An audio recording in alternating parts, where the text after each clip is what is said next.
guys! So, wag ka maingay dyan.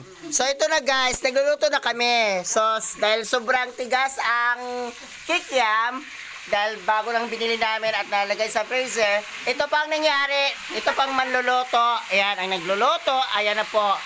Oh, kikiam ba yan o ano, pancake? Hindi ko maintindihan, pancake ba yan? Ayan po. Ayan pag niluto namin. Mag-model fights kami yan. Ayan, kanin-kanin lang yan. Pero yan guys, hulaan nyo kung ano yan. O, diba? Tingnan nyo guys, tingnan nyo. Maruya!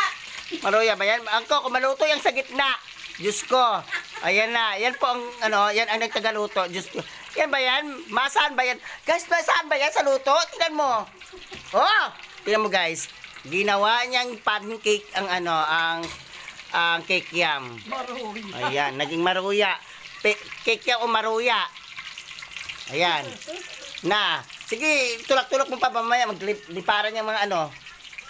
Yan guys. Ayan mga ano.